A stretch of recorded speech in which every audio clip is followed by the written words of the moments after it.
Welcome back, Kevin McCullough. So glad to have you with us, and it's so much fun on that Kevin show to chat with people that are great in their individual industries and disciplines.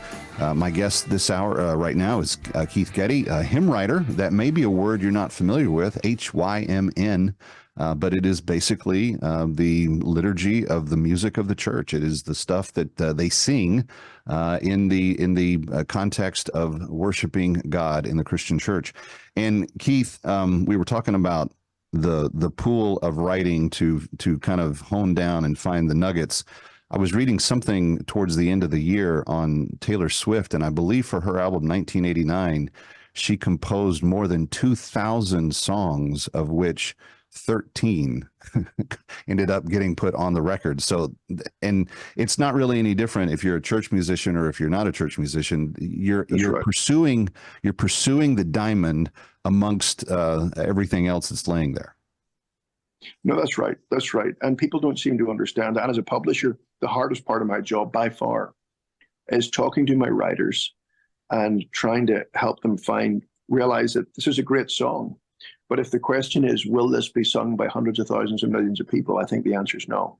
You know, and that's part of it because they pour themselves into it. And I'm in it for myself as well. And even talking to my wife, you know, it's a, you know, musicians, writers, creatives, the good thing about creatives is they feel everything.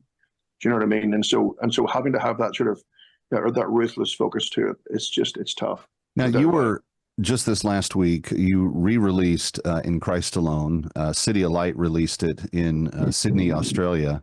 And this is significant because as it is your first tune, it's now been translated in languages around the world. And you guys are excited, but there's also some due diligence you're trying to work on. Explain what's going on with it. Well, no. This recording, as you covered last year, we did the world tour, and we got to play some extraordinary places. You know, we got to play the Ryman Auditorium in Nashville. We did an American tour. Then we took it to Europe. We did the Belfast Arena, sold out arena, 8,500 people. We took it to Asia, did some shows in Singapore, and we did like teaching things for the church in each country. And then we finished in Australia, and the closing night was at Sydney Opera House, and we finished that night with City of Light joining us to do In Christ Alone. And we thought it was such a special sort of seismic moment that we thought we'd just record that and put it out. And so it came out today, and it's a really special moment. What City of Light really represents the next generation of people thinking theologically and deeply about church. And we just love it. We are big fans. So yeah. It was But you were talking about In Christ Alone specifically, and how the translations, even on YouTube, like you're trying to make sure that when it gets translated, that the right meaning gets translated.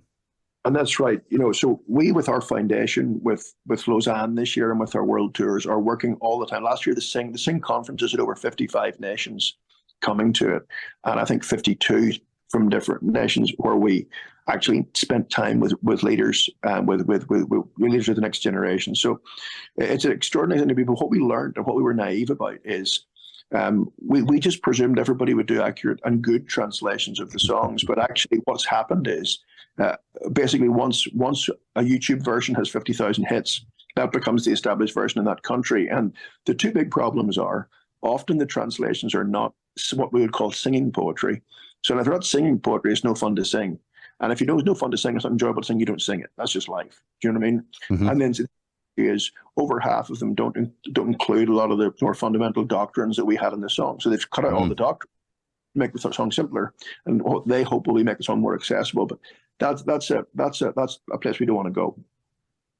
So over the next 3 years, we're basically doing 7 new versions of it in different languages to encourage people to try it out in those languages.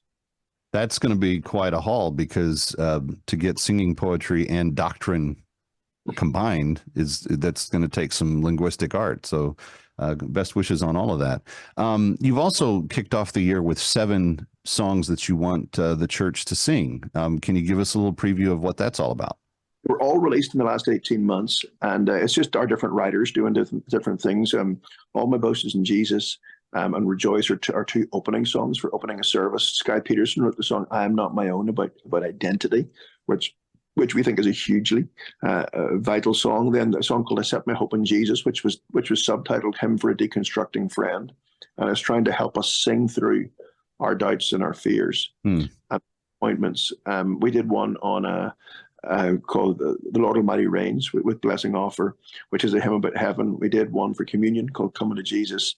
And then finish with a song called Our God Will Go Before Us to close the service. So it's different songs for different parts of your service. And we feel by just including 7, we're encouraging everybody to do most of them, if not all of them, in their church and learn them this year. And our company are giving all the music away. That's great. That is a great. Keith Getty, a pleasure to have you with us tonight. Thanks for being here. Kevin, it's always our pleasure. Happy New Year to you and your family. Thank you much. Kevin McCullough coming back from New York. Don't go away. Ready or not, we'll be right back.